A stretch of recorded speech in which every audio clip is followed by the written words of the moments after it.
Baik, Shalom, selamat siang Bapak Ibu, Saudara-saudara yang dikasihi oleh Tuhan Yesus dimanapun Anda berada, yang mengikuti ibadah siang hari ini. Tentu kita bersyukur kepada Tuhan, di mana kita masih memiliki waktu dan kesempatan yang indah. Kita boleh belajar pelajaran suka sahabat kita pada siang hari ini, di mana kita sudah tiba di hari Selasa, yaitu tentang ribuan kali lebih banyak yang akan dibahas oleh hamba Tuhan Pendeta Joseph Ringo. Baik, untuk mengawali ibadah kita pada siang hari ini, marilah kita dengarkan sebuah lagu pujian. Ada taman tempat Yesus tunggu. Taman itu amatlah indah. Sana Tuhan hadir tak tahu jemu. Itu taman tempat berdoa. Taman yang amat indah tempat berdoa. Taman indah tempat berdoa. Sana Yesus tunggu dan membuka pintu masuk taman tempat berdoa. Ada taman tempat Yesus tunggu. Dengan beban aku ke sana. Sana Tuhan menghiburkan aku. Dalam taman tempat berdoa. Taman yang amat indah tempat berdoa. Taman indah tempat berdoa. Sana Yesus tunggu dan membuka pintu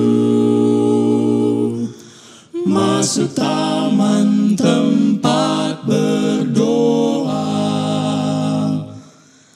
Taman yang amat indah tempat berdoa. Taman indah tempat berdoa. Sana Yesus tunggu dan membuka pintu masuk taman tempat berdoa.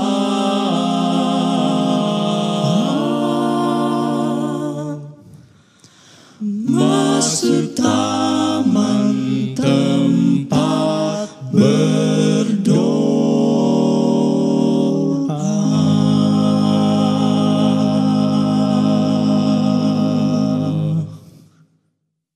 Baik, kita sama-sama berdoa. Kita berdoa. Bapa di sorga, dimuliakanlah kiranya nama-Mu ya Tuhan pada siang hari ini.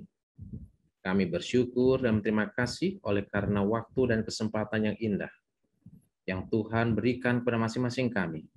Sehingga siang hari ini kami boleh berkumpul bersama-sama untuk mempelajari firman Tuhan melalui pelajaran sekolah sahabat. Biarlah Tuhan akan memberkati hamba-Mu Pendeta Joseph Ringo yang akan membagikan pelajaran sekolah sahabat ini agar kami boleh mengerti dan memahami dan kiranya itu boleh menjadi berkat bagi masing-masing kami. Berkati media yang kami gunakan. Biarlah tidak ada halangan maupun rintangan, sehingga ibadah ini boleh berjalan dengan baik. Kemuliaan, hormat, dan kepujian hanya bagi nama-Mu.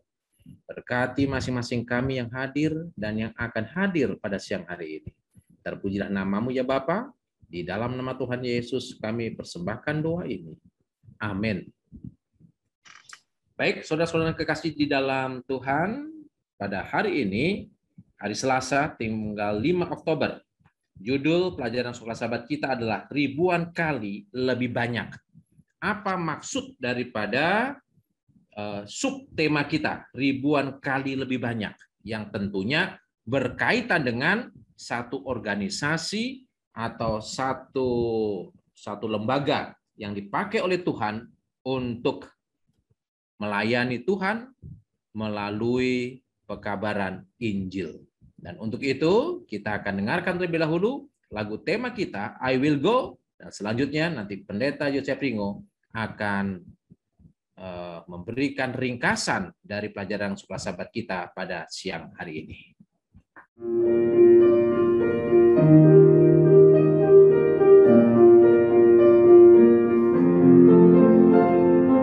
Dengar suara Yesus panggil, ku jawab bukan pergi, lihat jiwa yang bersedih, ku jawab bukan pergi, pergi beritakan kabar kasih, bagikanlah pengharapan,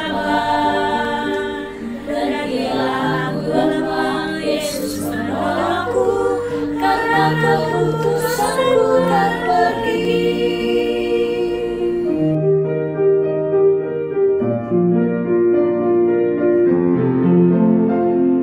I hear the voice of Jesus calling, my answer is I will go.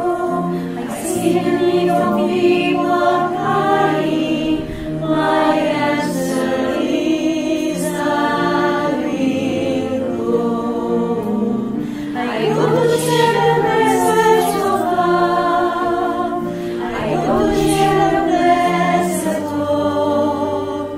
But if I resurrect, I go to Jesus now, because I have decided I will go. Because I have decided I will go. Terima kasih, terpujilah Tuhan yang sudah memberkati kita di siang hari ini, yang mempertemukan kita melalui kegiatan Jum kita. Terima kasih kepada Pendeta Hursina sebagai Ketua Wilayah dan juga yang memobilisasi acara ini, dan juga kepada kuartet yang menjadi pembawa lagu buka kepada kita. Salah satu di antaranya adalah Rian Gunawan yang anak daripada Pak Ari Gunawan yang ada di kantor conference. Dan tiganya saya belum kenal, tapi puji Tuhan orang muda kita ternyata memiliki roh-roh yang senang untuk menyanyikan lagu-lagu pujian. Dan juga terima kasih untuk lagu tema yang disampaikan oleh Jemaat Ciracas ya. Sebagaimana yang diberikan oleh hamba Tuhan tadi tantangan kepada kita, apa maksudnya ribuan kali lebih banyak? Maka saat ini mari kita mempelajarinya. Dan ada kaitannya sedikit dengan pelajaran yang lalu, di mana setelah diuraikan oleh Musa segala perkara yang sudah dilakukan dan menjadi pendahuluan daripada kita punya pembahasan pada siang hari ini, maka kita menemukan lanjutannya. Ya, dia telah memberikan awal yang menjelaskan perjalanan itu, dan bagaimana mereka memerangi orang-orang besar, orang-orang gagah perkasa di bumi yang benar-benar sangat sangat pintar dalam berperang, tetapi karena Tuhan mereka bisa menang. Dan di ayat-ayat selanjutnya Musa menjelaskan di dalam ayat 12, dia berkata, bagaimana seorang diri aku dapat memikul tanggung jawab atas kesusahanmu, atas beban dan perkaramu. Dan oleh karena alasan itulah dia mengangkat di tengah-tengah umat itu kepala pasukan, baik kepala pasukan 1000, kepala pasukan 100, kepala pasukan 50, dan juga kepala pasukan 10 untuk mengatur suku. Dan dengan demikian juga dia memberi kuasa untuk menghakimi perkara-perkara bangsa itu. Dan pada saat dia menyampaikan itu, dia sangat bangga dan bahagia bagaimana bangsa ini menjadi sebuah bangsa yang besar. Bahkan dia meminta dalam doanya supaya mereka dipertambahkan dalam jumlah yang cukup besar dan cukup Luar biasa. Supaya mereka bisa menduduki tanah Kanan itu dan kemudian mereka bisa apa? Bisa menikmati maksud Tuhan tinggal di tanah Kanan itu. Ah, ini dia. Nah, jadi saudara-saudaraku, kita melihat bahwa hampir tidak bisa kita pungkiri bahwa Musa ini adalah tokoh fenomenal di dalam Alkitab. Fenomenal artinya yang benar-benar menarik perhatian, ya. Fenomenal ya. Terima kasih sudah diralat, ya. Sangat bagus sekali. Nah, kita ketahui bahwa Tuhan sendiri bukan hanya menggunakan Musa, tetapi kelihatannya Musa juga memperagakan berbagai hal untuk mengerti rencana-rencana keselamatan surga. Seperti pengantaraan sebagaimana kita sudah pelajari pada saat yang lalu. Nah, dan dengan itu kemudian saudaraku, kita melihat suatu contoh tentang kemurahan Allah. Jadi Musa adalah seorang yang bermurah hati. Bahkan di antara orang-orang yang ada di bumi ini dikatakan Musa lah orang yang paling lemah lembut hatinya. Ya. Kenapa? Karena Musa telah belajar mengenai kasih karunia Allah yang begitu besar. Perjalanan hidupnya sejak dia dipungut oleh putri Firaun untuk kemudian menjadi calon raja di kemudian hari, dan kemudian bagaimana dia gagal menggunakan apa yang ada padanya untuk membebaskan bangsa Israel, lalu terbuang menjadi seorang gembala domba dengan waktu yang sama ketika dia berada di tanah Mesir, menjadikan dia berubah total. Menjadi orang yang tenang, menjadi orang yang memiliki kemampuan untuk melakukan tindakan tanpa dipengaruhi oleh emosi yang meluap-luap, dan bahkan menjadi seperti low profile. Tetapi kemudian kita melihat dia menjadi contoh dari kemurahan Allah yang bisa kita lihat. Dan itu kita lihat ketika dia berdoa, jika Tuhan tidak mau mengampuni orang ini, biarlah nama aku dihapuskan dalam kitab catatan surgamu. Ini luar biasa. Nah, kemudian kata 40 ini menjadi sesuatu yang menarik. Pada waktu bangsa Israel disuruh untuk mengintai tanah Kanan, mereka membutuhkan waktu 40 hari untuk melihat daerah itu. Dan Musa katakan, seperti kamu mengintai kota itu, demikianlah terjadi. Bahwa dalam tempo 40 hari kamu akan berjalan menuju tanah perjanjian itu. Dan itulah yang digenapi kemarin. Lalu dalam Nehemia pasal 9 ayat 20 dikatakan juga, 40 tahun lamanya engkau membiarkan, maksudnya engkau di sini Allah membiarkan mereka, memberikan makan mereka di padang gurun, mereka tidak berkekurangan, pakaian mereka tidak rusak, dan kaki mereka tidak bengkak. Saya kira ini bahasa figuratif, yang walaupun harafiah juga, di mana mereka itu, bagaimana kita mengerti bahwa mereka tidak berkekurangan? Karena ada mana yang Tuhan berikan. Bagaimana mereka tidak memiliki pakaian rusak? Karena ada Tuhan campur tangan dalam segala kehidupan mereka. Dan bagaimana kaki mereka tidak bengkak? Itu maksudnya mereka sehat-sehat dan baik-baik saja. Sejak mereka keluar sampai kepada mereka tiba di tanah Kanan. Ini luar biasa. Artinya Allah menjadi Allah yang menyediakan, Allah yang memberkati, Allah yang menaungi. Lalu kemudian kalau kita membaca ayat 12 sampai 27 itu, saudara akan menemukan bagaimana ayat 12 sampai 17 maksudnya, kita melihat disitulah dibentuk pemimpin-pemimpin ya atas suku-suku. Kenapa dibentuk? Karena banyak mereka. Ayat 11 penjelasan daripada Musa mengatakan begini, Tuhan Allah nenek moyangmu kiranya menambahi kamu 1000 kali dari jumlahmu sekarang dan memberkati kamu seperti yang dijanjikannya kepadamu. Saudaraku, mari kita hitung jumlah mereka secara sederhana. Pada waktu mereka keluar dari tanah Mesir, jumlah mereka itu 600.000 laki-laki berusia 20 tahun ke atas. Oke, kita ingat bahwa tidak ada KB dulu yang memprogramkan 2 anak untuk satu rumah tangga. Jadi kemungkinan ada yang punya anak 6, ada punya anak 8. Nah, kita rata-ratakan saja yang 600.000 itu sudah berumah tangga. Ya, 20 tahun ke atas. Lalu kemudian punya 1 istri, sudah 1.200.000. Punya 2 anak, ya kita rata-ratakan 2 lah dulu. Sudah berapa? 2.400.000. Jumlah yang begitu besar ini tentu tidak gampang untuk dipimpin. Maka Tuhan melalui petunjuk Jitro memberikan kepada dia sebuah metode manajemen, yaitu kepemimpinan bertingkat. Kepala atas 1.000, dalam istilah sekarang ini, jenderal. Mengepalai beberapa batalion. Dan kepala untuk 1 batalion itu masih ada lagi kepala untuk 100, kepala untuk 50, dan kemudian kepala untuk pasukan 10. Yang dalam istilah-istilah militer ada disebut Danton, kepala apa? Komandan Pleton, kemudian Danki, komandan Kompi, baru kemudian komandan batalion, sampai kemudian tingkat-tingkat yang lebih tinggi yang tentu mungkin saudara lebih banyak tahu tentang hal itu. Nah, saudara yang dikasih Tuhan, kita dapat melihat Allah mengatur mereka.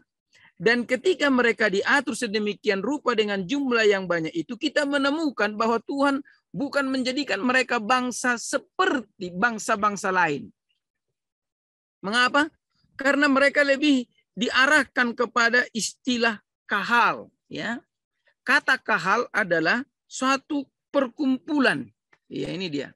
Kata perkumpulan ini dalam bahasa Alkitab Perjanjian Baru disebut eklesia. Dan Matius 16 ayat 18 menggunakannya. Di atas eklesia ini aku akan mendirikan jemaatku, alam maut, bukan di atas eklesia ini. Di atas batu karang ini aku akan mendirikan eklesiaku. Nah, ini dia. Dan alam maut tidak akan menguasainya. Dari situlah saya punya keyakinan bahwa jemaat Tuhan itu tidak pernah bisa dipecahkan. Walau nubuatan pernah menggambarkan bahwa dia akan menghilang dari permukaan bumi atau menghilang dari permukaan, tidak dipandang oleh orang lagi sebagai agama yang murni dan orisinil sesuai dengan yang dikatakan dalam Alkitab untuk 1260 tahun, tetapi Tuhan pelan-pelan mengangkat lagi dia balik naik ke permukaan dan sekarang telah mendunia dalam sebuah nama yang kita kenal Gereja Masehi Advent hari ke-7. Dan kemudian pengaturan terhadap hal ini ditambahkan lagi oleh siapa? Oleh Paulus dalam 1 Korintus pasal 12, bagaimana Paulus mencoba menunjukkan betapa eklesia atau jemaat itu membutuhkan apa yang disebut dengan sistem kepemimpinan, di mana ada peranan Roh Kudus sebagai kepala gereja yang tak kelihatan. Oke?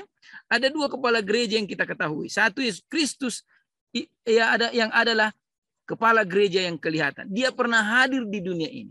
Tetapi Kristus pada waktu dia naik ke surga, dia mengirimkan Roh Kudus dan menjadi the invisible head church, ya. Jadi kepala gereja yang tak kelihatan. Dan karena itulah Roh Kudus memberikan beberapa perlengkapan capabilities, ya. Perlengkapan kesanggupan yang disebut dengan karunia-karunia roh. Dan karunia-karunia roh ini dikerjakan oleh satu roh yang memberikan kepada setiap orang berbagai capabilities, ya. Ada orang yang berbicara dengan pengetahuan, ada orang yang bisa berbicara dengan hikmat, ada orang yang bisa mengadakan mujizat, ada orang yang mampu menafsirkan nubuatan-nubuatan, ada orang yang memiliki karunia memimpin, ada orang karunia untuk meyakinkan orang, dan lain sebagainya. Bahkan seperti tadi, ada karunia-karunia memuji-muji Tuhan melalui lagu-lagu dan nyanyian-nyanyian. Sehingga dengan demikian, hal yang tadi disebut dalam perjanjian lama itu menjadi sebuah perkumpulan yang menyenangkan, yang mengikat satu dengan lain, antara satu jemaat dengan jemaat, dan antara jemaat satu perkumpulan besar itu kepada Tuhan yang telah membentuk mereka. Memang kita harus sadari bahwa kadang-kadang organisasi merupakan satu hal yang agak tidak gampang diterima. Kenapa? Catatan gereja kita mengatakan bahwa pada waktu gereja kita hendak dibentuk dari pergerakan Advent yang kita kenal dalam bahasa Inggris The Adventist Movement atau The Advent Movement, maka ada usul untuk membentuk sistem organisasi. Saudara-saudaraku, yang paling pertama getol menelurkan ini adalah suami Ellen G. White. Namanya James White. Dan kemudian setelah di berbagai upaya dilakukan. Kenapa dikatakan berbagai upaya? Karena ada banyak yang menentang. Kenapa menentang? Karena mengingat bahwa gereja yang selama ini dari mana mereka keluar menjadi seperti the big boss, ya. The big boss yang mementung orang-orang yang tidak seide dengan dia. Dan gereja bukan menjadi tempat yang nyaman, bukan tempat di mana dia bertemu dengan Yesus, tapi menjadi bertemu dengan perwakilan Yesus yang kasar, sangar, dan menakutkan. Karena itu banyak yang menentang. Tapi James White menyadarkan bahwa organisasi itu penting, karena kalau tidak ada organisasi, bagaimana mengorganisir pelayan-pelayan yang akan melakukan pelayanan, bagaimana untuk menjaga kemurnian doktrin, bagaimana mengantisipasi pengajar-pengajar yang bukan dikehendaki oleh Tuhan, dan lain sebagainya. Dan saudaraku, akhirnya terpilihlah James White. Tapi hebatnya James White, dia katakan begini, karena saya adalah seorang yang banyak memberikan gagasan untuk organisasi ini, maka dengan sendirinya saya menolak untuk menjadi ketua General Conference yang pertama. Dan hasilnya rapat menerima, jadilah seorang yang bernama John Byington untuk menjadi ketua GC pertama kita. Dan kemudian di pemilihan berikutnya, James White dipilih lagi untuk menjadi ketua dan dia menerimanya. Saudara melihat bagaimana campur tangan Tuhan dalam pekerjaan gerejanya? Saya katakan Allah tidak berdiam diri di surga. Kita bisa melihat gereja kita seperti kayak goyang-goyang. Itu diakui oleh apa? Oleh buku Nyonya White. Oleh pena inspirasi Nyonya White dalam buku Kisah Para Rasul. Saudara boleh baca buku itu. Pasal-pasal pertama menjelaskan bahwa gereja adalah tempat penyimpanan harta kasih karunia Allah bagi dunia. Tetapi dia mengakui bahwa gereja bisa saja kelihatannya seperti goyang. Tapi dia akan menjadi tetap biji. Dia akan menjadi tetap biji mata Tuhan. Jadi saudaraku, mereka dalam doa Musa di Ulangan pasal yang 1 ayat 11 didoakan supaya bertambah banyak. Dan dengan bertambah banyak mereka menjadi satu organisasi yang mapan. Dan kemudian dunia pun mengenal mereka menjadi bangsa yang besar. Hanya sayangnya bangsa ini kemudian memilih manusia menjadi rajanya. Tuhan berkehendak bahwa dia akan menjadi rajanya untuk selama-lamanya. Dan membimbing mereka sampai kepada mencapai tingkat apa? Supremasi yang diinginkan oleh Tuhan. Dan menjadi jalan untuk memberitakan keselamatan dan rencana mulia Allah. Memulihkan kembali hubungan Allah dengan manusia yang berdosa di segala bangsa. Namun demikian Tuhan tetap bekerja dan tetap bekerja. Sampai kemudian semua seperti yang kita baca di Alkitab terjadi. Inilah yang menjadi pelajaran yang indah bagi kita pada siang hari ini. Dan saya sangat berbahagia mendapatkan pelajaran ini. Karena dikatakan, walaupun kadang-kadang kita mendengar orang mencela adanya agama yang terorganisir, apakah mereka lebih suka sebuah agama yang tidak teratur? Firman Allah teristimewa perjanjian baru tidak mengakui sesuatu yang lain selain daripada sebuah agama yang terorganisasi. Tuhan memberkati kita. Saya kembalikan kepada moderator. Baik, terima kasih Pendeta Ringo yang sudah membahas pelajaran sekolah sahabat kita pada siang hari ini. Tentu kita sudah sangat mengerti dan memahami inti daripada pelajaran sekolah sahabat kita. Namun jika ada yang ingin bertanya, kami persilakan untuk menulis di ruang chat bagi Bapak Ibu yang mengikuti melalui Zoom meeting.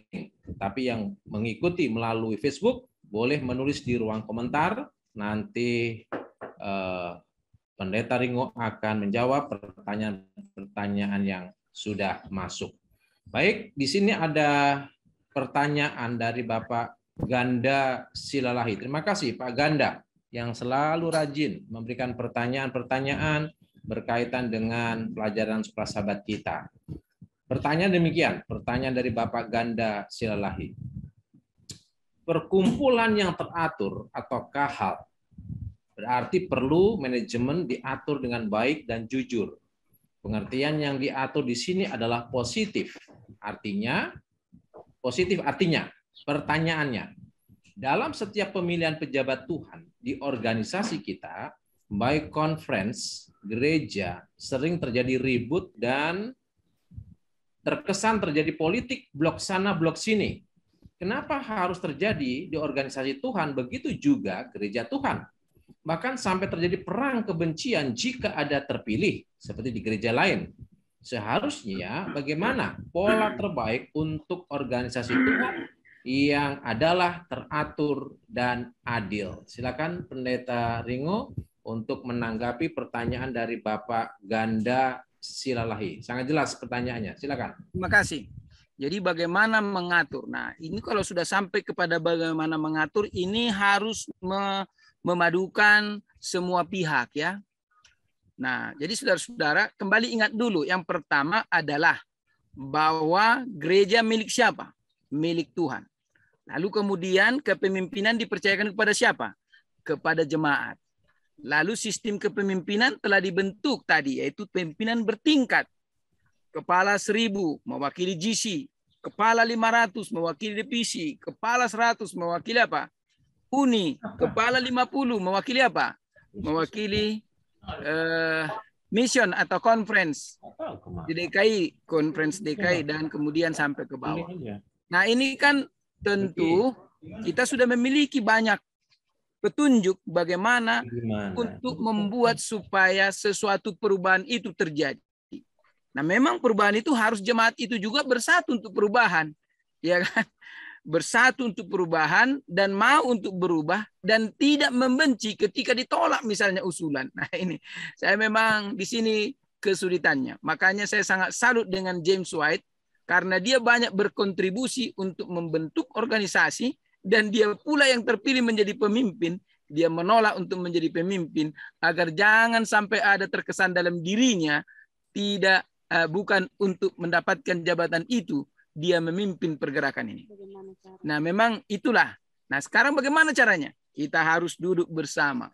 Pimpinan harus rajin duduk bersama. Lalu kemudian duduk bersama bukan untuk kepada satu pihak.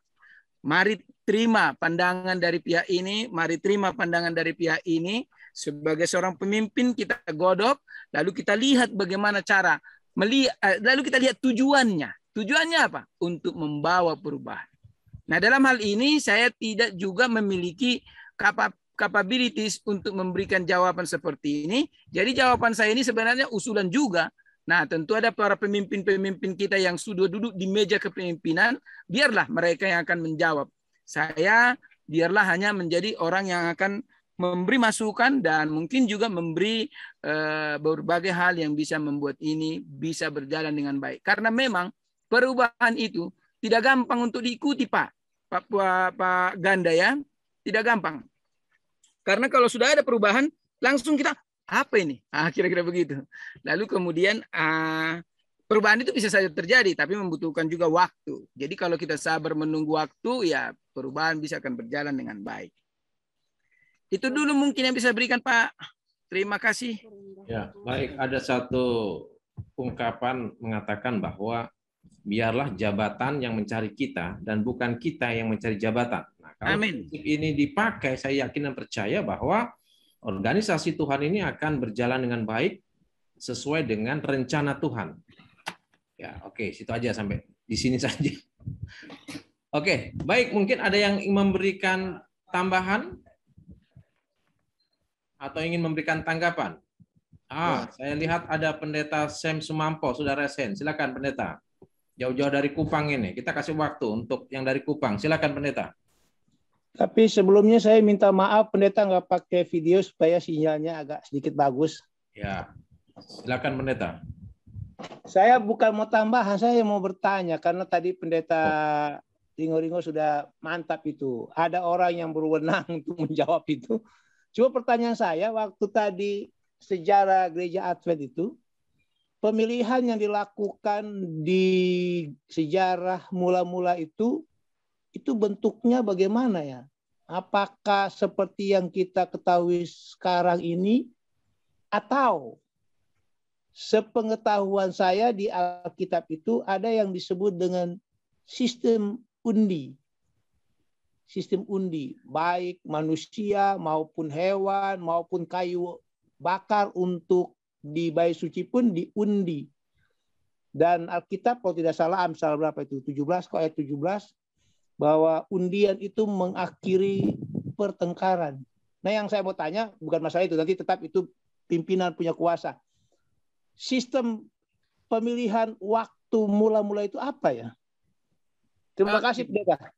Baik. Ya, baik. Ya, terima kasih Pendeta Sumampo yang sudah memberikan pertanyaan.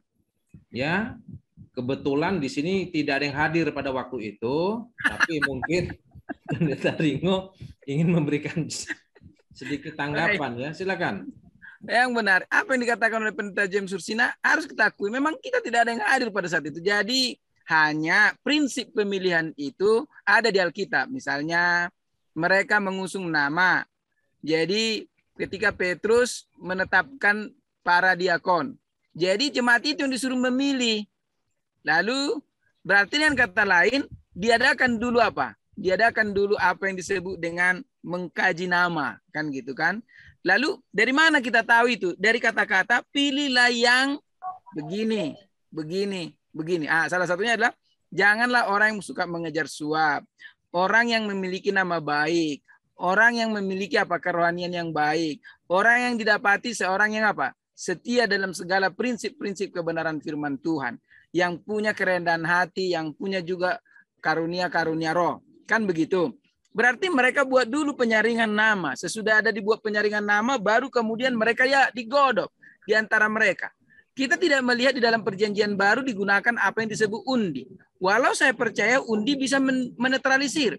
Contoh, kalau misalnya 5 nama sudah digodok dan orang inilah yang dianggap layak sesuai dengan kriteria yang dibuat dan kemudian diundi, ya sah-sah saja. Atau kemudian semua konstituen yang akan memilih, ya sah-sah saja.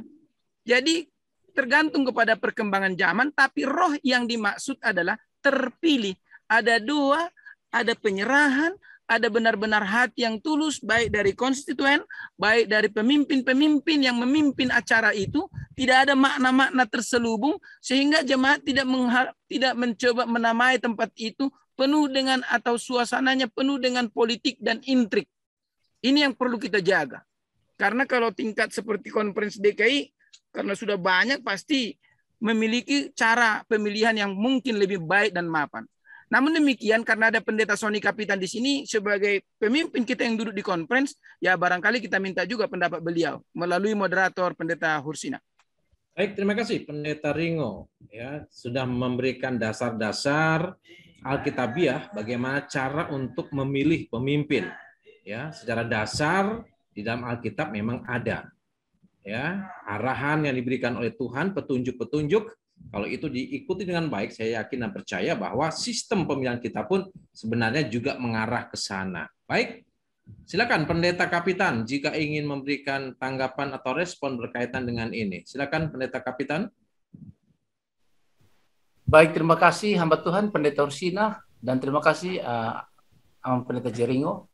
Baik, selamat siang, salam untuk kita semua. Terima kasih Bapak Ganda Silalahi pertanyaan tadi. Jadi memang kembali lagi dalam pelajaran sekolah sahabat kita disinggung juga ya, disinggung tentang kahal ya. Kahal di sini saya baca dari sekolah sahabat kita kata bahasa Yunani ya, ataupun kahal artinya perkumpulan yang diatur ya. Dan ini hampir sama dengan kata eklesia ya, yaitu untuk sebuah perkumpulan satu gereja. Ya, memang lagi trending sekarang tren ya, karena sudah akhir tahun pimpinan pemilihan ini mulai dari organisasi kita dari General Conference bahkan divisi juga uni sampai ke conference atau daerah ya. Baik bukan saja di DKI tapi juga ada teman tadi dari Kupang, Pendeta Sam Sumampo ya dan teman-teman yang lain yang ada di mission dan conference yang lain. Tapi konsepnya kembali sama, kembali pada pelajaran sekolah sahabat kita ya, pelajaran sejarah dari Musa kita hubungkan dengan pertanyaan Bapak Ganda Silalahi tadi. Ingat konsep bahwa makanan rohani dan minum daripada air rohani dari batu karang sumber itu Yesus Kristus. Itu harus menjadi fondasi dalam kehidupan rohani kita. Apalagi salah satu contoh tentang metode pemilihan ya. Terima kasih tadi telah disinggung. Ada tentang metode undian itu Alkitabiah ya, waktu Matias dipilih. Ya. Dan memang gereja kita ini adalah gereja yang memiliki organisasi yang memiliki struktur. Ya, kita sudah tahu bersama dari jemaat ya, terus kepada daerah conference, terusnya sampai General Conference. Kemudian juga ada sistem-sistem yang ada dalam organisasi gereja kita mulai dari jemaat, apalagi seperti pemilihan ini ya. Tapi kembali lagi hal yang terindah bagi kita dalam pelajaran ini bahwa ternyata ya kita ini satu tubuh ya dan memiliki karunia rohani. Hamba Tuhan narasumber kita tadi Pak Pendeta Jeringo sudah mengungkapkan bahwa ketika kita dipilih ditempatkan, ya memang tidak lepas untuk memperlengkapi akan jemaat atau umat ini. Ya. Dan karunia rohani berbeda-beda, tapi tidak dipungkiri, ya. Maaf kata tidak dipungkiri, kuasa kegelapan pun berusaha untuk mengacaukan hal-hal yang terjadi di dalam gereja. Salah satu contoh ya, yaitu melalui pemilihan. Jadi memang ini adalah hal yang sering terjadi dalam tingkat manapun, baik di jemaat, ya, di gereja pun demikian, bahkan di level organisasi, di conference, bahkan lebih higher organisasi. Jadi konsepnya adalah memang kalau kita menghadapkan Yesus Kristus, ya kita akan berjalan tetap di dalam kekuatan iman. Tapi ingat, kita juga jangan kecewa, ya, kadang-kala juga ada hal-hal yang kita inginkan tapi belum terpenuhi, ya, ataupun belum terjawab dalam hal yang lain. Jadi konsepnya kita tetap ingat bahwa makanan rohani dan air rohani itu Yesus Kristus menjadi pegangan kita dari ayat hafalan di dalam pelajaran sekolah sahabat kita ini. Jadi salah satu metode tadi saya ulangi lagi adalah melalui pemilihan, ya. Ya, jadi ke depan apapun yang terjadi, kita tetap mendoakan dan tetap menjadi umat yang membangun jemaat ataupun gereja ini. Jadi ini saja hal yang bisa saya sampaikan sehubungan dengan iman kita pribadi atau perjalanan kita ke depan, ya. Apalagi maaf kata terakhir lagi, apalagi kami di sini para pendeta, kami pun melayani adalah sementara, ya. Boleh jadi satu saat kami akan berpindah-pindah, sahabat-sahabat di sini. Mungkin ada yang gembala, suatu waktu mereka akan di departemen atau officers, saya yang jadi gembala, ya, dan lain sebagainya. Jadi kita harus memiliki konsep itu. Pelayanan harus siap sedia dan sukacita, ya. Dimanapun ditempatkan, ya itu adalah pekerjaan Tuhan. Itulah bisa saya sampaikan. Terima kasih, hamba Tuhan. Baik, terima kasih Pendeta Sony Kapitan yang sudah memberikan respon berkaitan dengan pertanyaan ini. Ini saya cek dulu. Baik, begini. Boleh. Secara prinsip. Boleh, pendeta. Ya, sebentar Pak. Jadi secara prinsip bahwa Alkitab memberikan kriteria, itu yang jauh lebih penting. Ya, sama seperti ketika Musa, ya, dia diberi nasihat oleh tokohnya Yetro untuk memilih orang-orang yang tadi disebutkan, ya, suap, orang yang beriman, orang yang jujur, orang yang setia. Secara prinsip pun demikian dalam buku Kisah ketika mereka memilih para pemimpin. Jadi yang penting di sini adalah prinsipnya, bukan sekedar caranya. Ya. Oke, baik. Tadi siapa yang ingin memberikan tanggapan? Boleh pendeta. Boleh. Sebentar. Tadi siapa? Supaya kita bisa tertib. Siapa tadi yang pertama tadi? Pak, siapa tadi? Saya boleh, pendeta. Ya, boleh. Ya, siapa? Boleh ya, pendeta. Simon. Oh, silakan Pak Simon. Oke, ini mau bertanya atau menanggapi, Pak? Pak Simon mau bertanya atau keterangan? Ya? Mau menambahkan keterangan saja. Oke, baik, silakan Pak. Ya, silakan. Tadi disampaikan kepada kita memang masanya beda-beda, ya. Zamannya dahulu kala dan zamannya pada waktu James White dan zaman kita sekarang. Ya, zaman rasul-rasul pun pernah terjadi. Ya, kalau kita baca di firman Tuhan, kalau tidak salah kisah 6 ya. Dia bilang pada waktu murid bertambah-tambah. Ya, karena banyak. Sehingga ada lagi perubahan-perubahan di dalam memilih para pemilik jemaat ini, ya. Jadi banyak pada saat itu bertambah-tambah. Ada apa yang terjadi? Katanya pada waktu itu perhatian kepada janda-janda itu berkurang. Terutama janda-janda yang dikatakan orang Yahudi, ya. Katanya pembagian kepada non-Yahudi tidak merata. Sehingga harus dipilih penilik jemaat yang bisa mengatur. Nah, tadi saya sangat tertarik bagaimana dikatakan memang zamannya beda. Jadi zaman sekarang kita zaman modern ini banyak sekali tambahan-tambahan, ya. Namun ada Faith and Prophetess, ya, yang mana dikatakan oleh Timotius sangat jelas tuh disampaikan kepada kita di dalam 1 Timotius 3 kalau tidak salah. Pertama harus mempunyai nama baik, ya. Yang dipilih harus nama baik, tidak bercabang lidah. Saudara-saudara, tuntutannya banyak, tidak gelojo, ya, tidak serakah, mementingkan diri, ya, macam-macam. Dan itu orang harus memelihara, ya, kesatuan iman, ya, termasuk kesatuan organisasi. Nah, inilah pilihan-pilihan ini yang kita bisa belajar bagaimana jemaat mula-mula membuat satu pemilihan yang baik. Ya, mungkin zaman sekarang ini boleh ditambahkan sedikit. Namun kita serahkan saja. Tentu ada pengurus-pengurus kita yang sudah ditunjuk yang untuk memilih. Ya, kita percayakan mereka. Tentu kita akan terima dengan baik apa keputusan saat pemilihannya pendeta. Jadi saya berharap kita semua akan menerima dengan baik, dan semua yang dipilih itu tentu sudah dasarnya adalah karena Tuhan. Karena Tuhan bilang, aku yang mengangkat, aku juga yang menurunkan. Tenang-tenang aja.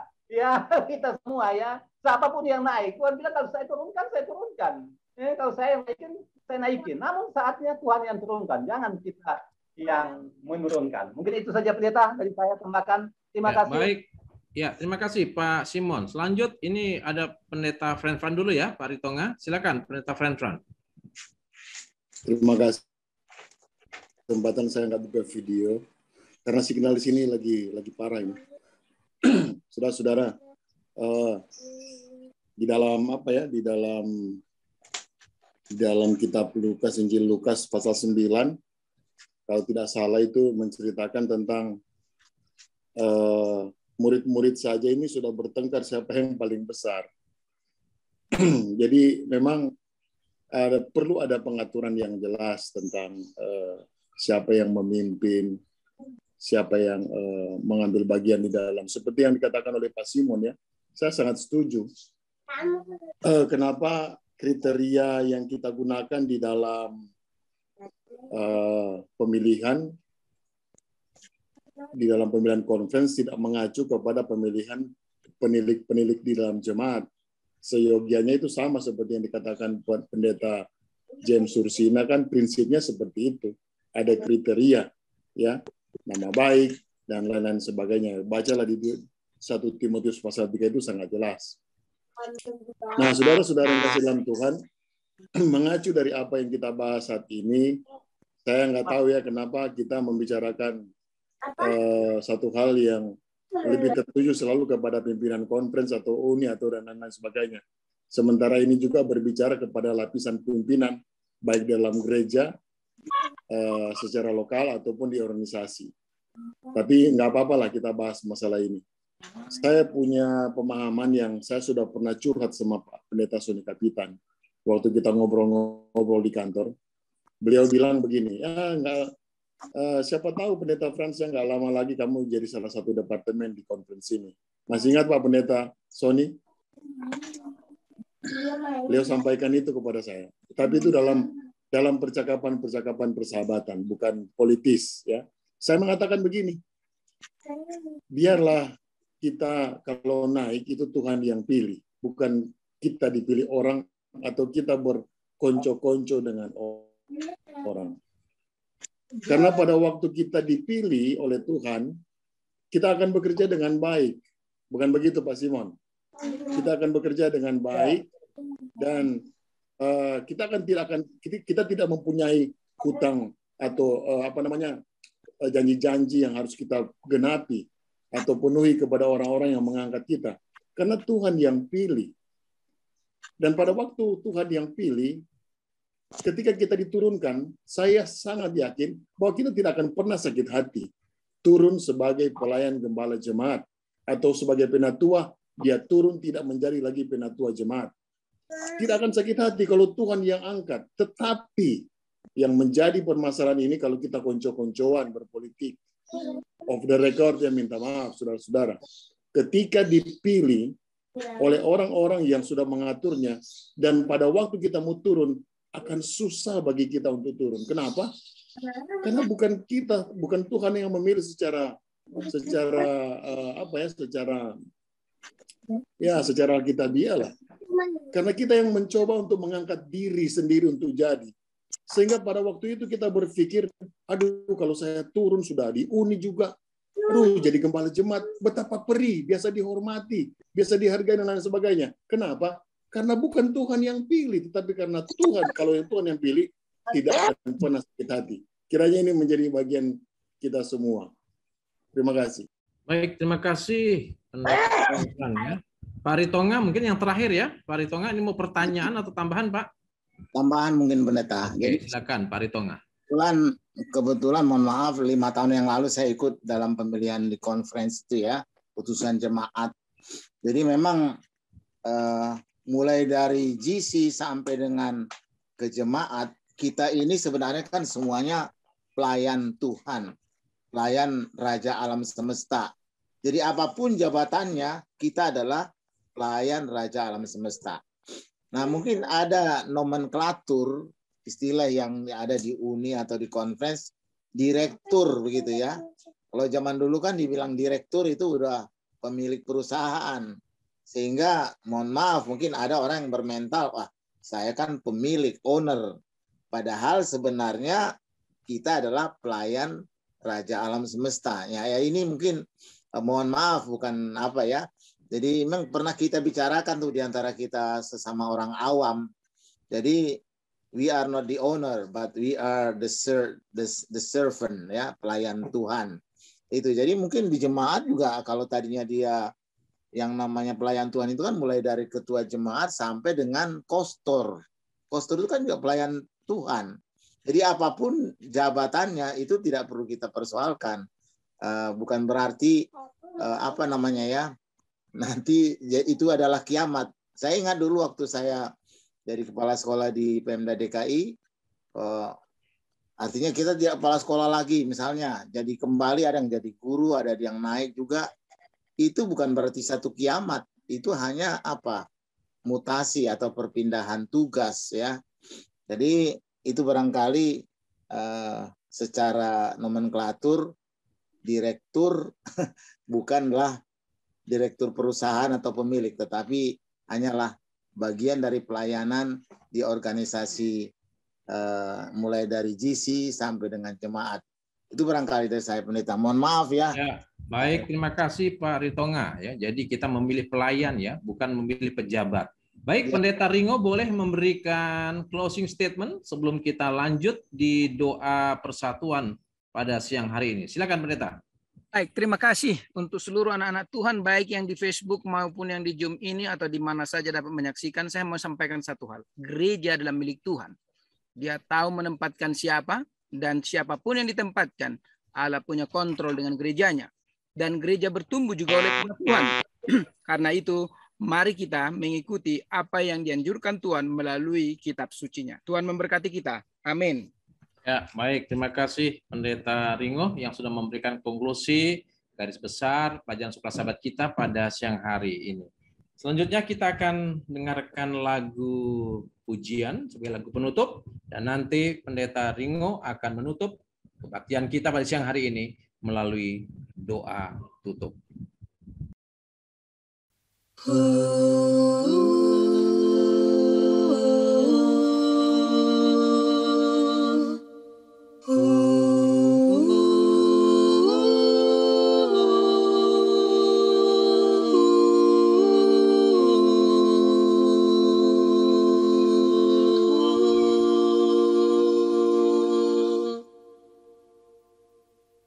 Di tempat yang lebih tinggi, aku rindu mau berdiri. Tuhan, angkatlah jiwaku ke tempat yang tinggi itu.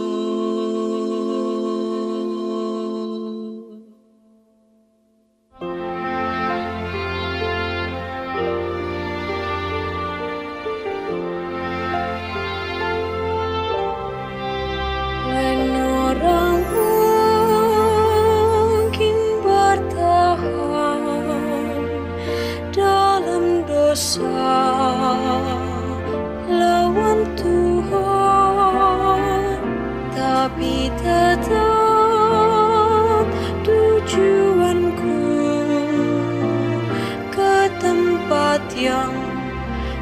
itu. Tuhan, angkatlah jiwaku lebih dekat kepadamu. Biarlah aku berdiri di tempat yang lebih tinggi.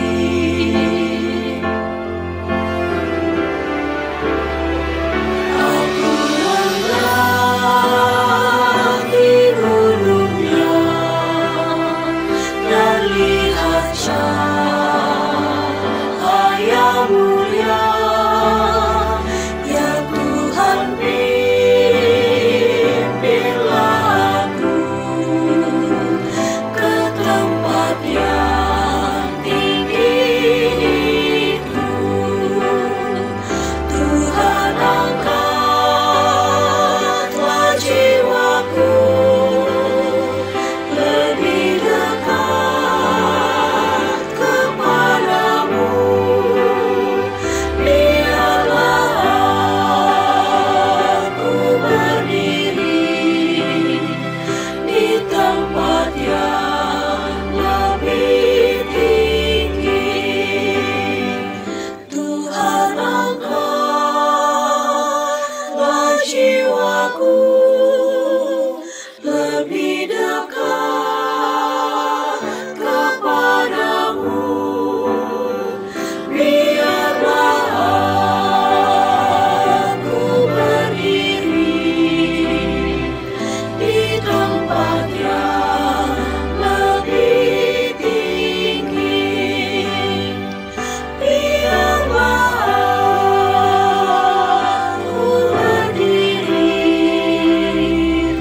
di tempat yang lebih tinggi.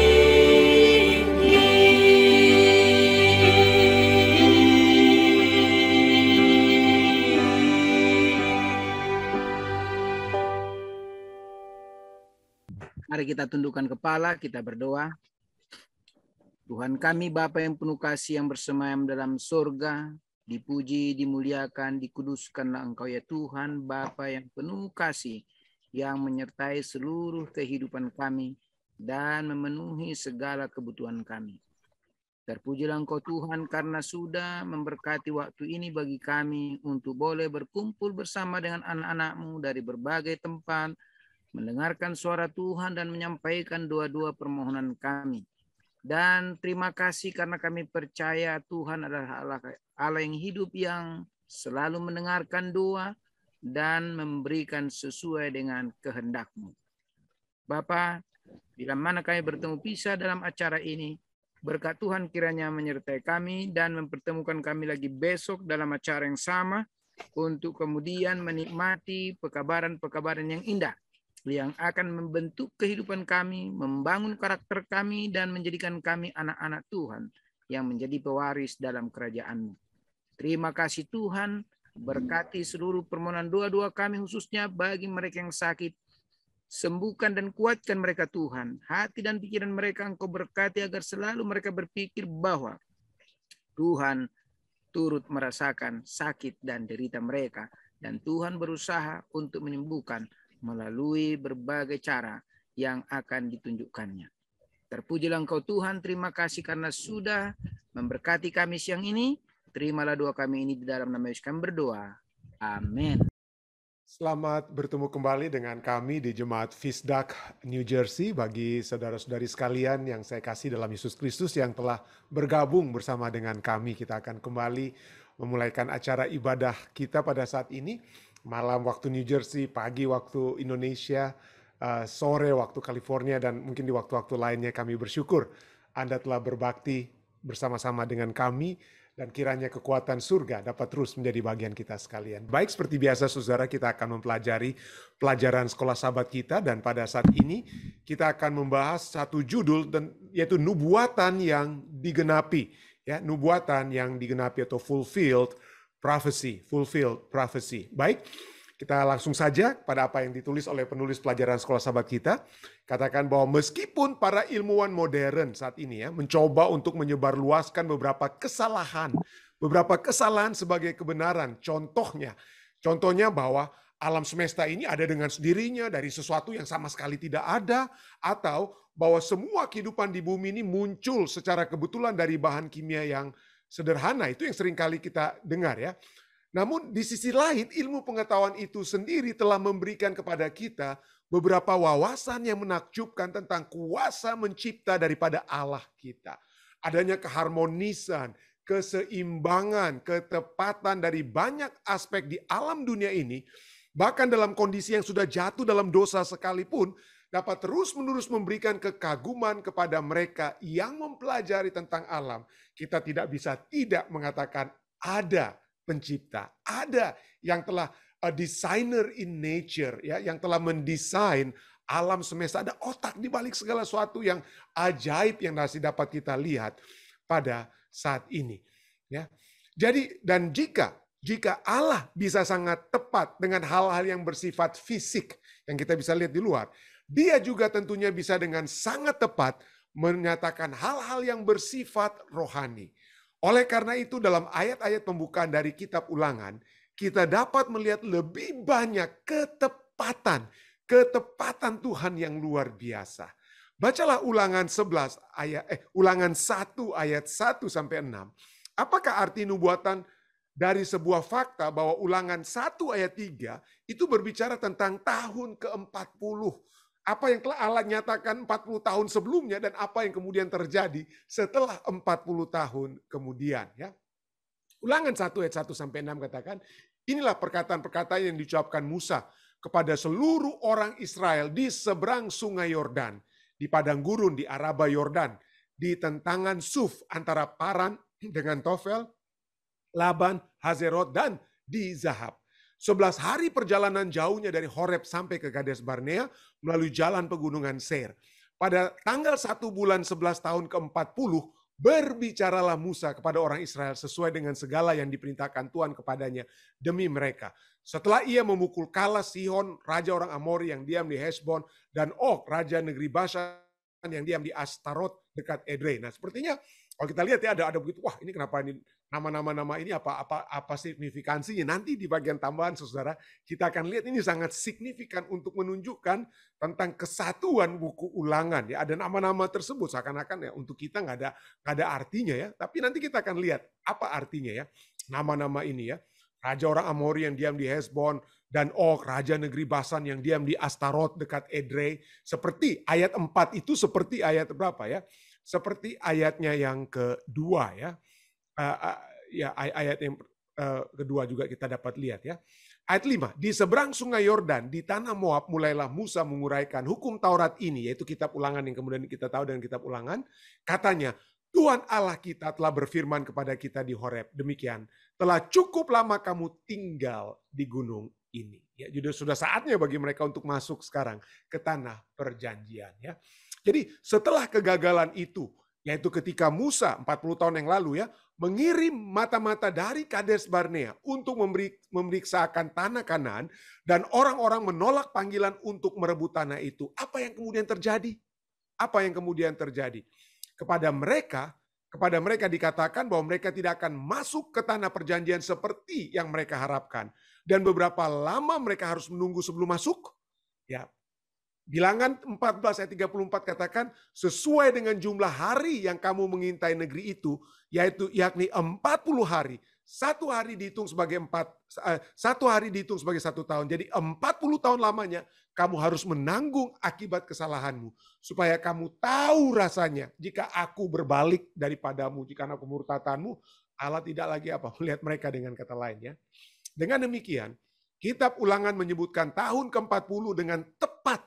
Sama seperti yang Allah katakan kepada mereka 40 tahun sebelumnya. Dengan kata lain, firman nubuatan Allah itu dapat dipercaya. Seperti Allah sendiri dapat dipercayai. Dan apa yang kita lihat di sini, yaitu di ayat-ayat pembukaan kitab Ulangan adalah bukti tambahan hal yang bisa dipercayai tersebut. Yaitu apa yang bisa dipercayai? Bahwa Allah akan melakukan apa yang Dia katakan dan akan melakukannya ketika dia mengatakan bahwa dia akan melakukan hal tersebut. Allah pasti akan apa? Melakukannya, melakukan hal tersebut. Tentu saja ini bukanlah satu-satunya periode nubuatan yang digenapi yang seperti Allah katakan. Saat ini ya yang kita lihat ya, sebagai contoh kita sudah bisa melihat kegenapan nubuatan Daniel 9 ayat 24 sampai 27, yaitu periode waktu bagi Yesus yang telah digenapi seperti yang Allah katakan. Itu sudah kita lihat ya, ada bagaimana tentang Yesus di tengah-tengah tahun, dia akan apa dan seterusnya ya. Kesempatan yang diberikan kepada orang Yahudi dan lain sebagainya. Kita bisa lihat dari Daniel waktu pada saat kita mempelajari sekolah sahabat tentang kitab Daniel, kita sudah bahas ini dia ya. Daniel 9 ayat 24 sampai 27. Kita juga dapat melihat bahwa 1 masa, 2 masa dan setengah masa dalam yang ditulis dalam Daniel 7 ayat 25, diulangi dalam Wahyu 12 ayat 6 dan ayat 14, Wahyu 13 ayat 5, telah digenapi dalam sejarah. Demikian juga dengan nubuatan 2300 hari dalam Daniel 8 ayat 14, semua sudah apa? Sudah digenapi dengan begitu tepat. Dengan begitu tepat. Yang belum hanya itu apa ya? 7 kutuk dan kedatangan Yesus yang kedua kali. Itu saja kurang lebih ya. Hal-hal yang nubuatan-nubuatan yang akan terjadi di depan kita ya. Dan selain elemen-elemen waktu yang tepat, nubuatan dalam Daniel 2 ayat dalam Daniel Fatsal 2, Fatsal 7, Fatsal 8 merupakan sejarah dunia yang telah dinubuatkan dengan akurat dan sangat tepat, yang telah memberikan kepada kita banyak bukti tentang kemahatauan, tentang Allah yang memiliki kendali, dan bagaimana Allah kita bisa dipercaya. Kita semua dapat melihat bahwa Tuhan dengan setia telah menggenapi nubuatan di masa lalu seperti yang Dia telah nyatakan, yang telah diprediksikan. Mengapa hal ini? Pertanyaannya, mengapa hal ini seharusnya memberikan kepada kita keyakinan bahwa kita dapat mempercayai Tuhan kita, Allah kita, dengan hal-hal yang Dia katakan akan datang, yang memang masih akan terjadi di masa depan. Kita dengan kata lain, jangan lagi kita meragukan ya. Kita sudah melihat bagaimana kitab Ulangan ya, kitab Ulangan Fatsal 1 ayat 1 sampai dengan ayat 1 sampai 5 ya. Ini adalah kitab Ulangan. Kita sudah baca tadi ya. Ulangan 1 ayat 1 sampai 5. Kitab Ulangan adalah buku teologianya dari Torah ya, dari kitab Kejadian sampai kitab Ulangan. Maka kitab Ulangan itu adalah merupakan teologi perjanjian lama, dan banyak orang-orang penulis Alkitab mempertanyakan tentang kitab Ulangan. Mereka bilang, wah lihat saja ini dari kitab Ulangan Fatsal 1 yang saya tampilkan ini, ayat 1 sampai 5 kok seperti ada 2 sumber yang berbeda. Ya, karena tempat yang berbeda mengenai Musa yang mengucapkan sesuatu, di ayat 5 Musa menguraikan sesuatu. Jadi banyak ahli Alkitab yang mungkin agak rumit ya kalau kita mengikuti acara pemikiran mereka, kita tidak punya waktu yang panjang. Mereka katakan, wah ini tidak apa ya, sumbernya ini apa ya, dari berbagai pihak yang tulis. Tapi sesungguhnya kalau kita lihat chiastic structure, struktur chiastic daripada kitab Ulangan 1 ayat 1 sampai 5, maka kita lihat sini adalah ada satu kesatuan. Ini bukan hal-hal yang berbeda, tetapi ada penekanan yang Tuhan ingin berikan di sini. Ada penekanan, yaitu penekanan itu pada ayat yang ketiga. Pada ayat yang pertama sampai ayat yang kelima, ayat 1 dan ayat 5 itu berhubungan ya, tentang perkataan yang Musa uraikan atau yang Musa ucapkan, itu ayat 1 dan ayat 5. Ayat kedua dan ayat keempat itu berhubungan. Kenapa? Karena itu adalah latar belakang apa yang terjadi ya pada saat Musa mengucapkan kitab Ulangan yang kemudian ditulis menjadi kitab Ulangan. Apa yang terjadi dan kapan itu terjadinya? Yaitu pada tanggal 1 bulan ke-11 tahun ke-40 ya, berbicaralah Musa kepada orang Israel sesuai dengan segala yang diperintahkan Tuhan kepadanya demi mereka. Jadi latar belakangnya apa? Ya, karena sebelum Musa berbicara, mereka telah 11 hari perjalanan jauhnya dari Horeb sampai ke Kades Barnea melalui jalan pegunungan Seir. Lalu apalagi background daripada saat Musa mengatakan hal tersebut di ayat keempat. Itu setelah mereka berjalan 11 hari, setelah Allah melalui Musa memukul kalah Sihon raja orang Amori yang diam di Hesbon dan Og raja negeri Basan yang diam di Astarot dekat Edrei. Jadi ini begitu hebat ya, penulis Alkitab itu bukan dari sumber-sumber yang berbeda, tapi memang secara sengaja Musa telah menuliskan hal ini ya supaya apa ya? Supaya terlihat bagaimana ada penekanan yang ingin diberikan. Pentingnya apa yang Allah katakan, dengan kata lain. Apa yang Allah katakan pada tanggal 1 bulan 11 di tahun ke-40. Ya, berbicara Musa kepada orang Israel sesuai dengan yang diperintahkan Tuhan. Dengan kata lain, Musa ini hanya sebagai penyambung lidah Tuhan di dalam kitab Ulangan. Ya, itu penekanannya. Jadi kitab Ulangan adalah bukan kitabnya Musa saja, tapi itu secara lebih khususnya adalah kitab apa yang Allah ingin disampaikan kepada umat Israel, kepada kita sekalian menjadi satu pelajaran. Melalui siapa? Melalui Musa. Dan ini sudah diatur sedemikian rupa ya dalam Ulangan 1 ayat 1 sampai 5 ini. Dan kepastian, ini kepastian disebutkan tentang 40 tahun, tahun ke-40. Ya, kenapa? Karena tahun ke-40 yang disebutkan dalam Ulangan 1 sampai 3 ini adalah sesuai dengan apa yang dinubuatkan dalam Bilangan 14 ayat 34. Waktu mereka dikirim untuk mengintai di tanah perjanjian, kedua 12 mata-mata dikirim, 40 hari mereka di dalam. 2 menyatakan, mari kita rebut kota ini, Tuhan ada di pihak kita. Tapi 10 katakan, aduh mereka itu besar-besar dan lain sebagainya. Mereka tidak bisa kita kalahkan. Sangat pesimistik, tidak melihat apa yang Allah akan lakukan. Mereka hanya melihat bahwa mereka itu lebih kecil daripada raksasa-raksasa di Kanaan dan lain sebagainya. Lalu Tuhan katakan, oke, kamu tidak percaya, kamu hanya percaya dengan dirimu, dengan kekuatan yang kamu pikir kamu tidak punya, tidak melihat kekuatanku, oke.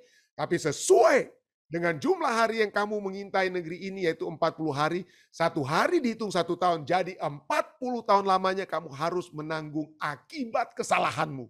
Ini bukan karena Tuhan ingin hajar mereka, tidak. Ini segala sesuatu yang malang terjadi itu selalu akibat kesalahan kita. Tapi seringkali kita ya salah-salahkan Tuhan, padahal itu Adam dan Hawa yang makan buah. Ini seperti ini, bangsa Israel yang tidak mau percaya. Jadi akibat itu oleh sebab kesalahan kita sendiri. Supaya apa Tuhan katakan ya?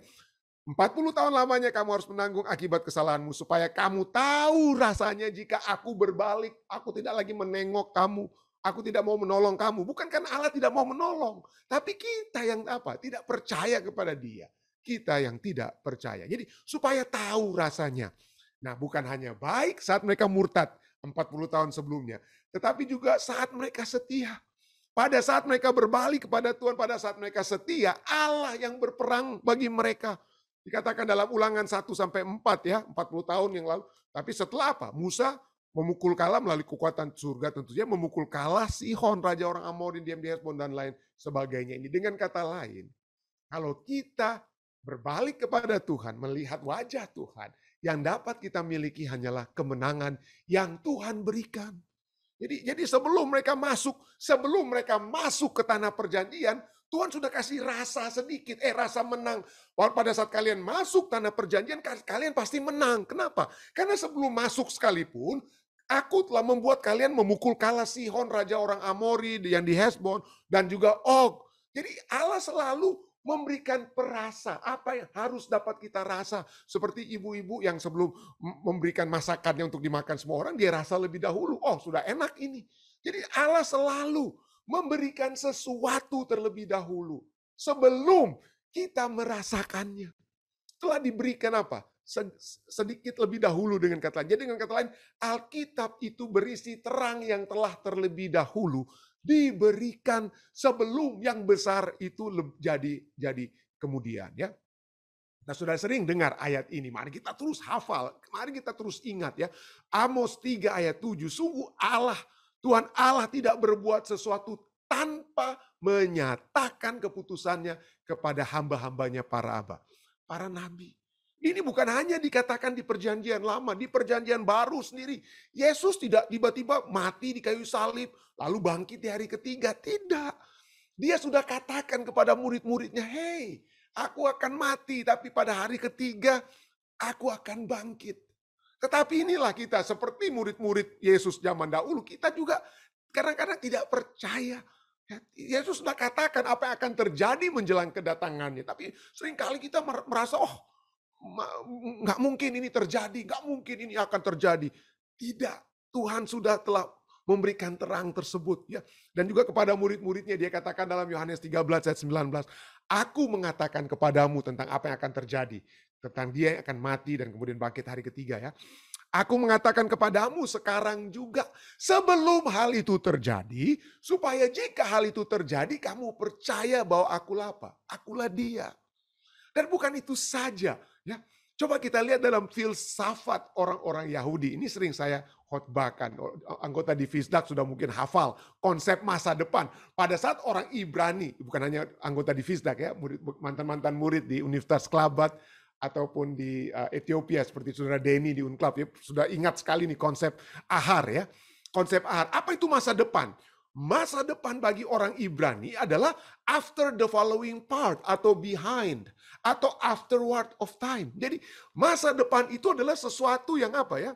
Sesuatu yang ada di belakang. Sesuatu yang akan ada di belakang. Apa artinya ini kok pendeta? Masa depan itu bukan kita menatap masa depan di depan kita dengan penuh keyakinan, kekuatan kita melihat ke depan. Oh tidak. Masa depan itu adalah sesuatu yang ke belakang, yang terbelakang. Kenapa? Nah, ini ya, realitas bagi orang Ibrani, itu yaitu not the past, but the future itu, masa depan itu yang ke belakang. Kenapa yang saya katakan ke belakang? Mana yang lebih dahulu? Misalnya ya, masa lalu, yesterday, kemarin ya. Kemarin itu, taruhlah ini mikrofon saya ini kemarin. Kemarin ini sudah lebih dulu ada. Lalu sesudah kemarin apa? Hari ini. Nah, ini tangan saya ini hari ini. Atau ini mouse ini hari ini. Oke, ini kemarin ini hari ini, lalu apa? Ini masa depan ya. Clicker saya ini masa depan. Mana yang lebih dahulu? Mana yang lebih dahulu? Yang lebih dahulu ini yang kemarin ya. Yesterday ini lebih dahulu. Dengan kata lain masa depan itu yang ke belakang. Masa depan itu munculnya di belakang dengan kata lain ya. Karena yang lebih dulu muncul apa? Yang lebih muncul adalah kemarin, hari ini dan ini itu masa apa? Ini itu masa depan. Jadi masa depan itu kita harus selalu lihat dari kacamata kemarin, masa lalu, ya, dari kacamata lalu. Jadi apa yang akan terjadi di masa depan itu tergantung dari apa yang sudah terjadi sebelumnya. Nah, contohnya para pengambil pengambil keputusan hukum di Amerika Serikat sering menggunakan kata apa? Oh, jangan kita buat ini, artinya kita harus hati-hati kalau berbuat sesuatu. Kenapa? Karena jangan sampai apa yang kita buat, keputusan kita itu menjadi yang disebut dengan istilah presidennya. Apa ya? Menjadi apa? Menjadi patokan. Jadi patokan apa yang akan terjadi di masa depan itu adalah apa yang kita ambil keputusan pada saat ini. Jadi jangan sampai masa depan. Jadi dengan apa yang terjadi di masa depan itu berdasarkan apa yang telah kita putuskan, yang kita telah ambil pada saat ini. Jadi inilah. Jadi disinilah kita lihat bahwa dalam pentingnya sekali tentang apa yang telah terjadi di masa lalu. Kenapa? Kalau kita melihat tuntunan Tuhan di masa lalu, kalau kita melihat kelepasan Tuhan di masa lalu, maka itu menjadi patokan, presiden, kelepasan bagi kita di masa yang akan datang. Jadi nubuatan the future itu sesungguhnya adalah sesuatu hal yang sudah apa ya? Sudah terjadi. Kita di kitab Wahyu misalnya, kitab Wahyu kita berbicara tentang apa? Tentang Babylon, ada tentang kuasa yang menentang Tuhan. Menentang Tuhan di kitab Wahyu berbicara hebat sekali kuasa Babylon dengan angkanya 666. Tetapi Babylon itu juga sudah muncul di kitab Daniel, bukan? Sudah muncul di kitab Daniel ada kuasa yang menentang Tuhan. Tuhan katakan, Raja Nebukadnezar itu hanya kepala yang dari emas. Lalu Raja Nebukadnezar mendirikan seluruh patung dari emas harus menyembah patung Nebukadnezar. Nah, Daniel pasal 3 berbicara tentang patung Nebukadnezar. Wahyu pasal 13 berbicara tentang patung dari binatang pertama yang disuruh untuk disembah oleh seluruh umat manusia. Kalau tidak disembah mereka akan dihukum mati. Seperti di Daniel pasalnya yang ketiga. Kenapa? Karena usaha-usaha untuk melawan Allah telah dibuat oleh manusia. Dan itu pada mulanya itu juga bukan dari Daniel. Tentang apa yang terjadi di Babilonia, di kitab Wahyu, dan di kitab Daniel itu sudah terjadi sebelumnya di kitab Kejadian. Kejadian pasal 11 berbicara tentang Menara Babel. Manusia yang mencoba untuk membuat nama bagi diri mereka sendiri. Jadi kita sudah lihat, kitab Kejadian ada Babelnya, kitab Daniel ada Babelnya, kitab Wahyu juga ada Babelnya. Dan kita lihat dari segala sesuatu Tuhan menjadi pemenang. Baik dari kitab Babel, di dalam kitab Kejadian 11 Tuhan menjadi pemenang. Kitab Daniel pasal 3 Tuhan menjadi pemenang. Demikian juga sudah dinyatakan kita akan menjadi pemenang dalam kitab dan Wahyu pasalnya yang 13. Jadi Tuhan sudah menyatakan segala sesuatu yang akan terjadi di depan kita dengan apa yang telah terjadi di sebelumnya. Itu bukan hanya, dengan kata lain, bukan hanya kita orang percaya ya. Hollywood saja ada satu film Hollywood yang judulnya apa ya? Back Toward the Future, kembali ke masa depan. Jadi masa depan itu sudah ada dan kita harus kembali ke masa depan tersebut. Itulah filmnya ya, Back Toward the Future tahun 1980-an akhir 90-an ya, ada film itu ya, Back Toward the Future. Dengan kata lain, segala sesuatu itu Tuhan sudah nyatakan. Saya sudah ulang-ulangi. Mungkin Anda akan bosan dengar ini ya. Kenapa? Karena Tuhan sudah nyatakan tentang apa yang akan terjadi dengan bumi kita, apa yang akan terjadi dengan dunia baru, apa yang akan terjadi dengan setan, semuanya sudah tertulis. Yesus akan datang kembali. Orang-orang percaya yang mati akan dibangkitkan. 1000 tahun kita bersama-sama dengan Tuhan dalam kerajaan surga. Sesudah 1000 tahun, kerajaan surga itu turun ke Yerusalem yang baru, setan dan orang-orang jahat yang dibangkitkan kembali akan mencoba menyerang Yerusalem yang baru, lalu api kekal membinasakan mereka, dan kita akan hidup di mana tidak akan ada lagi tangisan, tidak ada lagi kesedihan, tidak ada lagi perpisahan, tidak ada lagi duka cita. Semuanya sudah ditulis. Tapi ya kita inilah kadang-kadang tidak pasti, tidak percaya dengan itu lain ya. Tapi kalau kita lihat Alkitab sangat jelas bahwa hal-hal yang Tuhan janjikan itu pasti terjadi. Pasti terjadi. Misalnya, contoh lain yang dapat saya berikan ya. Kejadian 12 ayat 3. Ini janji Tuhan kepada Abraham ya. Ayat 12, keturunanmu akan banyak, tanahmu dan lain sebagainya. Tapi ayat 3 katakan apa? Kejadian 12 ayat 3. Aku akan memberkati orang-orang yang memberkati engkau dan mengutuk orang-orang yang mengutuk engkau, dan olehmu semua kaum di muka bumi, bahasa Indonesianya, akan mendapat berkat. Bahasa Inggris, Alkitab bahasa Inggris katakan apa? Shall be blessed. Nah, seakan-akan the future ya.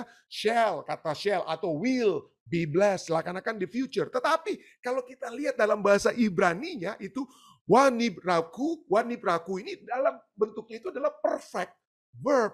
Perfect verb artinya itu bahwa masa depan yang dijanjikan kepada Abraham, kaum di bumi akan mendapat berkat, itu artinya itu berkat itu sudah apa? Sudah di belakang mereka, sudah komplit, sudah terjadi pada saat Tuhan apa? Tuhan ucapkan. Jadi Tuhan sudah memberikan jaminan melalui engkau Abraham, melalui Abraham rohani atau Israel rohani akan berkat Tuhan itu sudah ada.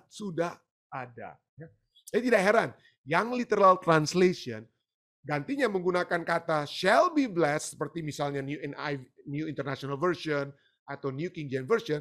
Yang literal translation katakan apa? And blessed in thee.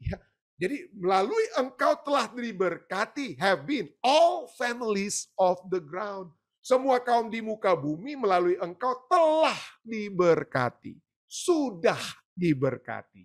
Nah, tidak heran. Wahyu 14 ayat 8 ini berbicara tentang keruntuhan Babylon. Saat ini Babylon belum runtuh. Ya, tapi pekabaran 3 malaikat, khususnya dari malaikat yang kedua, walaupun saat ini itu belum terjadi nubuatan ini, tapi coba kita lihat kata-kata yang digunakan dalam Wahyu 14 ayat 8. Sana dikatakan apa? Dan seorang malaikat lain, malaikat kedua, menyusul malaikat yang pertama dan berkata, akan rubuh. Oh, bukan ya, saya salah baca saudara, bukan ya. Sudah rubuh Babel, kota besar. Seringkali kita ketakutan dengan kuasa Babel dan lain sebagainya. Tidak perlu kita takut saudara ya. Babel itu sudah rubuh. Mungkin kita belum lihat saat ini, tapi di mata Tuhan Babel sudah rubuh. Kenapa? Karena Allah kita kan Allah Alfa dan Omega. Dia sudah lihat dari awal sampai akhir. Tuhan kita sudah lihat semua. Dia sudah lihat. Jadi makanya pada saat dia bilang sudah rubuh, karena Allah sudah melihat itu sudah rubuh. Walaupun kita yang masih berjalan di dalam perjalanan kehidupan kita belum melihat kerubuhan Babel, tapi Allah yang Alfa dan Omega itu, awal dan akhir, dia sudah lihat kerubuhan Babel tersebut. Tidak heran. Ya, Shakespeare sendiri ya, William Shakespeare katakan apa? What is past, apa yang sudah terjadi di masa lalu itu hanyalah sebagai satu pendahuluan. is just a prologue. Jadi Tuhan sudah katakan semua. Tuhan sudah katakan. Bahkan saat ini saja. Aduh, pendeta kapan ini pandemik ini akan berakhir? Saya katakan nggak akan pernah berakhir. Akan ada yang lebih hebat terjadi, saudara. Masalah ekonomi, akan lebih hebat. Terus terang saja, Alkitab berbicara, kitab Wahyu berbicara tentang kehancuran perekonomian dan lain sebagainya. Makanya orang akan apa? Hanya yang memiliki tanda binatang yang dapat bertransaksi dan lain sebagainya. Akan ada perang, akan damai. Amerika saja puluhan tahun ada di mana? Di Afghanistan nggak bisa atur betul-betul kan? Nggak bisa diatur betul-betul Afghanistan. Mau dibuat damai, nggak bisa damai di Afghanistan. Kita pikir, kita akan memberikan demokrasi, kita akan apa? Sebarkan seluruh dunia supaya orang damai. Kenapa? Waktu itu diagung-agungkan, saya tidak anti demokrasi, tapi saya percaya dengan demokrasi. Tapi poinnya saya lebih percaya apa yang Tuhan katakan. Ya.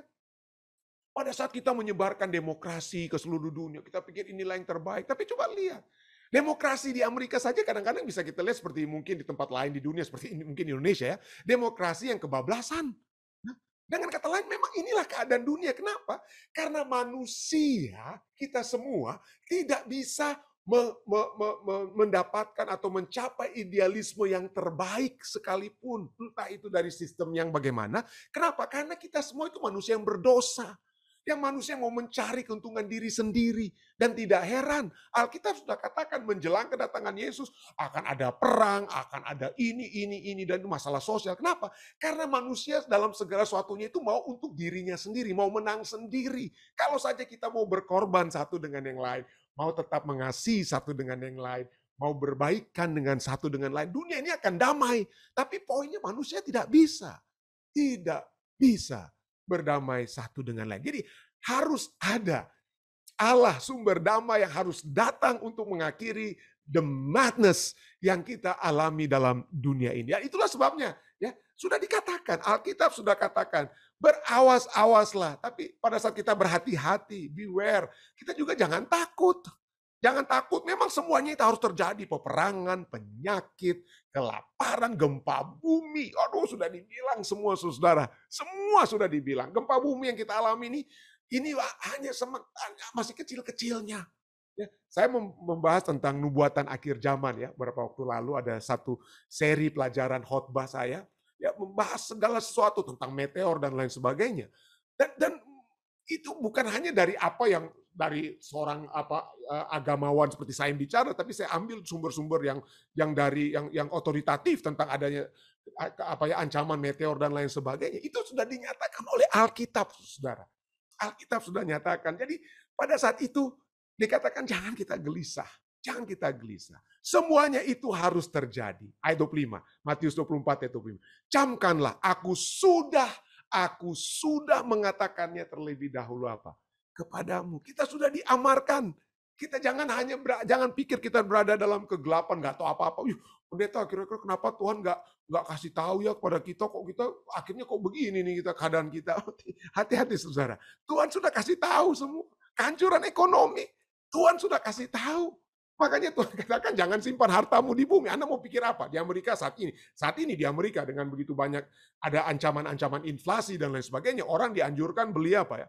Orang dianjurkan beli emas untuk di Amerika saat ini. Tapi kalau Alkitab sudah katakan ada pencuri yang bisa ambil emasnya kalau kamu simpan dalam rumahmu dan lain sebagainya. Jadi itulah sebabnya Alkitab sudah amarkan semuanya, saudara ya. Dan jangan kita katakan wah keadaan kita akan semakin lebih baik. Saya mohon maaf, saudara. Saya bukan saya orang pesimis ya. Kalau saya katakan kita nggak akan lebih baik, ini Alkitab yang katakan, saudara ya, bukan saya ya, bukan saya. Kita tidak akan menemukan damai dan keamanan yang sejati di dunia ini. Coba lihat saja tempat yang Anda rasa paling aman di dunia, paling aman di Amerika Serikat yang bebas. Saya iseng-iseng saja suka saya selidiki ya. Menurut ahli ini dan lain sebagainya, tempat yang paling aman di Amerika yang jauh daripada hurricane, yang jauh dari earthquake, jauh dari ini. Waktu lalu saya sempat singgung ya pada beberapa saudara, saya bilang wah itu di Michigan mungkin. Michigan itu tempat yang paling aman dari bencana-bencana alam dan lain sebagainya. Tapi ada masalahnya masalah sosial juga begitu hebat di Michigan, lalu air di Michigan juga walaupun dekat dengan Lake Michigan dan lain sebagainya, tapi banyak terkontaminasi dengan zat kimia seperti PFAS dan lain sebagainya ya. Jadi Kalau setelah saya lihat semua tempat di Amerika, Indonesia dan lain sebagainya, mana yang tempat yang terbaik untuk masa tua saya kalau Yesus belum datang? Nggak ada, saudara. Terus terang saja, mau lihat tempat yang damai, aman dan lain sebagainya, nggak ada. Itulah sebabnya kita diberikan kekekalan dalam hati kita, seperti saya sering khotbahkan lalu ya, kekekalan. Kenapa? Karena kita merindukan sesuatu yang kekal, tetapi di dunia yang penuh dengan dosa ini tidak ada kekekalan tersebut. Tidak ada damai dan keamanan. Dan jangan kita katakan, wah dunia ini akan menjadi semakin baik. 1 Tesalonika 5 ayat 3 katakan apa? Apabila kita katakan dunia akan menjadi baik, semuanya damai dan aman, maka tiba-tiba mereka yang berkata seperti itu akan ditimpa oleh kebinasaan. Mereka pasti tidak akan luput. Pasti.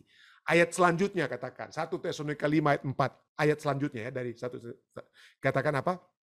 Tetapi kamu saudara-saudara, jangan jadi seperti orang-orang yang bilang-bilang damai, aman dan lain sebagainya. Tetapi kamu saudara-saudara, kamu tidak hidup di dalam kegelapan. Sehingga hari itu tiba-tiba mendatangi kamu seperti pencuri.